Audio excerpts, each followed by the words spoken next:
the reason I've gotten to my success and where I am now is because I've made stupid decisions. Like everyone would think that that is a stupid decision, and I didn't at the time, and so that's where how I've gotten to where I am.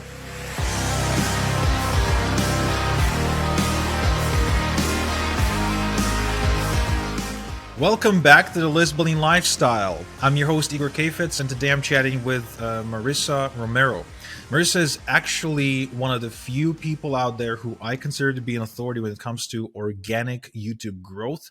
She has grown her own channel to 275,000 followers with over 8.5 million views on YouTube and generated close to $1 million in organic revenue.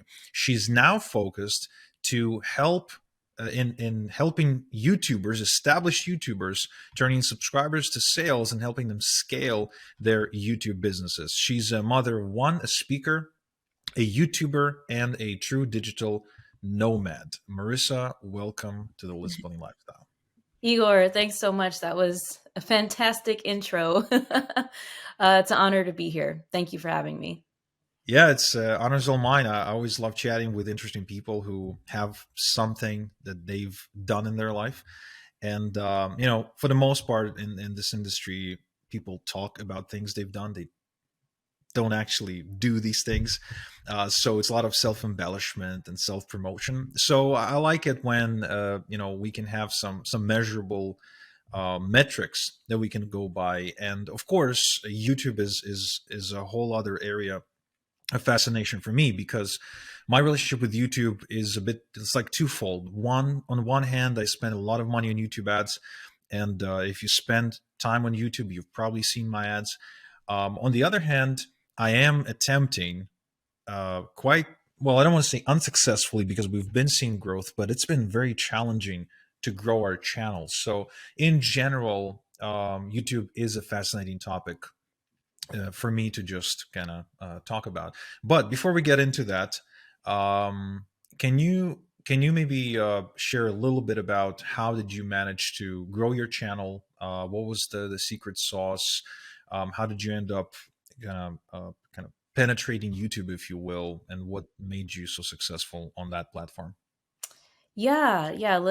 If I take a deep dive into the past, my journey started, let's see, a little bit before that, the journey started, prelude to that. What happened was I was a bridge engineer for 7 years. So I had a career as an engineer A and bridge engineer. yeah, I was a bridge engineer, mostly Wow. like bridge inspection. The inspection part was actually fun. Like I enjoyed that part of my career, but it was the other aspects. And I'm like, I don't belong here. So I, I felt that urge. I had no clue. I didn't even know entrepreneurship was for me. Like I had no clue that I could be a business owner.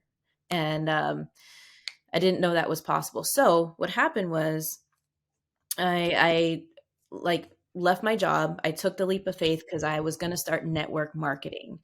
And yeah, Yeah. I was gonna build an Amway business. I was like, let's do it. I'm all about it.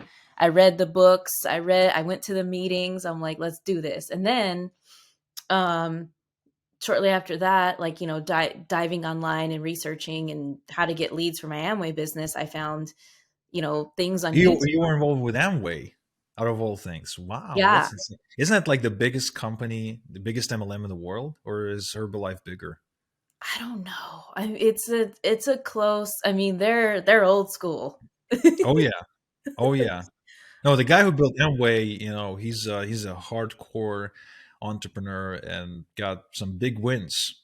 Big wins. Dan Kennedy writes about him a lot. I didn't read his book, probably should, but Amway is a testament of MLM success that you can actually do something like that and be extremely, extremely successful. Yo, it's Igor. I want you to have my Amazon best-selling book for free for taking the time to listen to my podcast and to watch my YouTube videos. Now, I'm not only going to give you this book for free, but I'm going to throw in about $3.2 thousand in free bonuses. Now, if you want to get this book, please click the link in the description, or you can also go to igorsbook.com. And now, back to the podcast. Right, right. And I mean, the meetings were incredible. I went to a meeting back when I was interested, and there was like 500 people just, you know, celebrating their milestones. I'm like, this is awesome. So that was kind of my first taste of entrepreneurship and thinking like, wow, because my main goal when I left my career, and I left at a point that was crazy. Like I had just got my master's degree in construction engineering.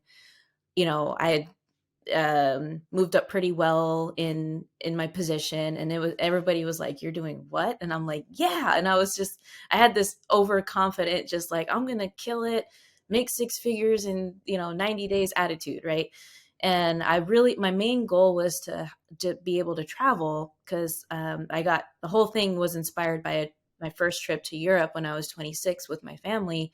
I'm like, wait a minute, Where I've did you never guys been. go?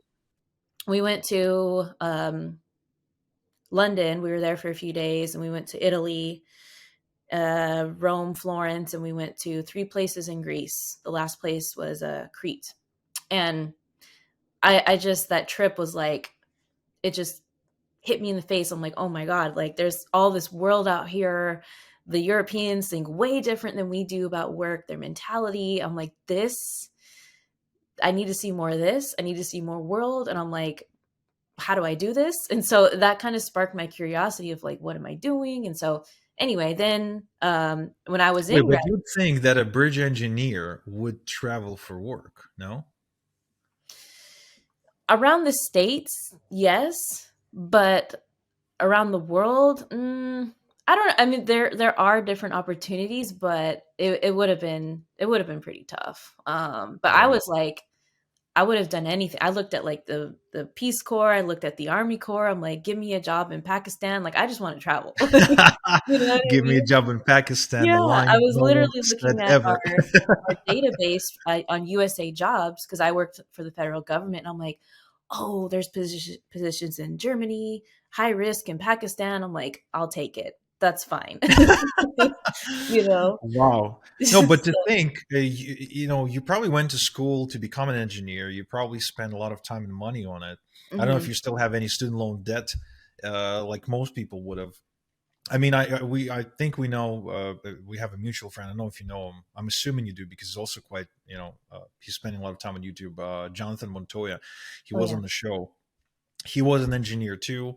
Oh, I yeah. went to the Israeli Air Force Academy with the specialty. They had specialties. There was mechanical specialties and other specialties. So my specialty was electrical engineering. So I'm seeing this thread that people who invest a lot of time, money, and effort. And I got lucky with the money part because it was mostly subsidized by the Israeli government.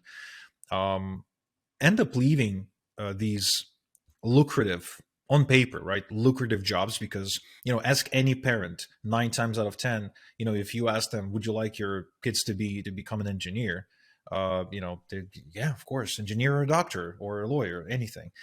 So, and it's so easy to walk away from that. Like, how come, what was the why was it so like instant for you? Like, why didn't you say, you know what, I want to travel, but I'll stick to my engineering job or something?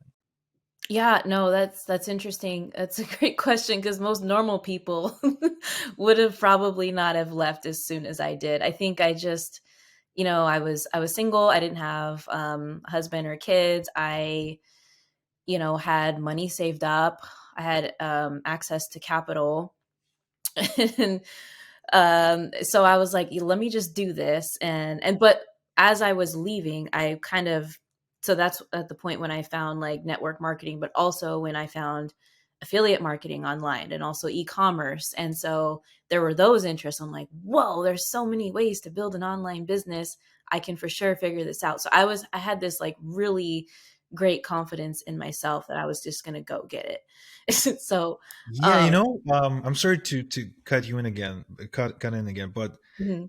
it's you say you had confidence to figure it out. I think that's a really important point because as an engineer or somebody who's coming from that profession where you went through some tough education, like you had to study a lot to become what you became.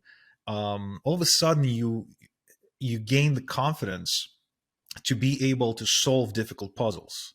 You know what I mean? Like, because as you said, normal people, when they think in terms of being able to figure something out, they most of the time they have very low self-esteem, and they don't have this confidence, this unreasonable, if you will, confidence to figure something out. And here you are, you'd be like, wow, affiliate marketing, e-commerce, YouTube, Facebook, whatever.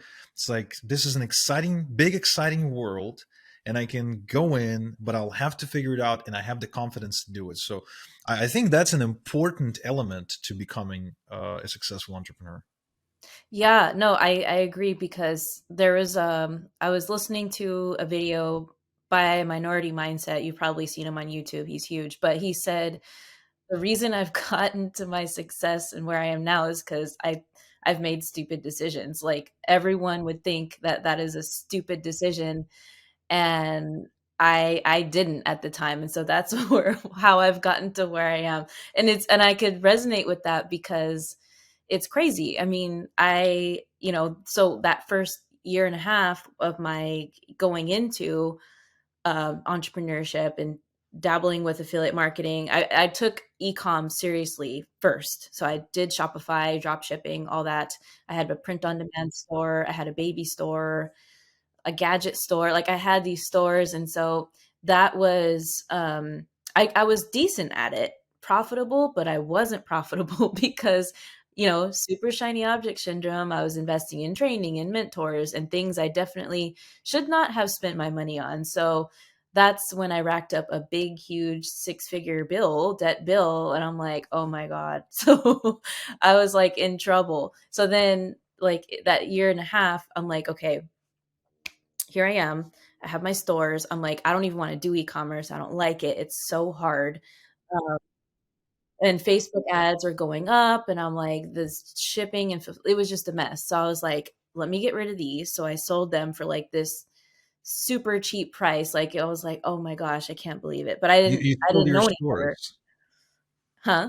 You sold your stores. I did. I sold my stores. Hmm. And then at that same time was when I was in Thailand. So I booked a one-way ticket to start my digital nomad because this whole reason why I did entrepreneurship was to travel. So I'm like, why am I still in the US? I booked a one-way to Thailand for $218, and this was from Phoenix. So I booked the one-way, landed in Phuket, and was there for like 3 or 4 months. But I was in Thailand. I'm like, okay, I had no stores. I had no clue what I was going to do next. And I had all this debt. And I'm like, crap, what am I going to do? So I tried a couple of things. I just stuff to hold me over. I was doing like some Facebook ads coaching. But then it came to a point, I'm like, okay, this is do or die. I really need to make something happen, or else I don't Yeah, know. now it's gone to the head. Now all your decisions are catching Yeah. up with you. Now you pretty much forced to strip all the bullshit and Mhm. narrow it down to, I guess, one thing that can make you money. Yeah. So that's when I started YouTube. YouTube had to work for me. It had to make me money. And the reason I started was because I saw other people that I had kind of known around. And that's when I first found you, actually. Like I had seen your YouTube ads or something of you. And that's when I first like got to know you in the space. So it's crazy how 5 years later we're here.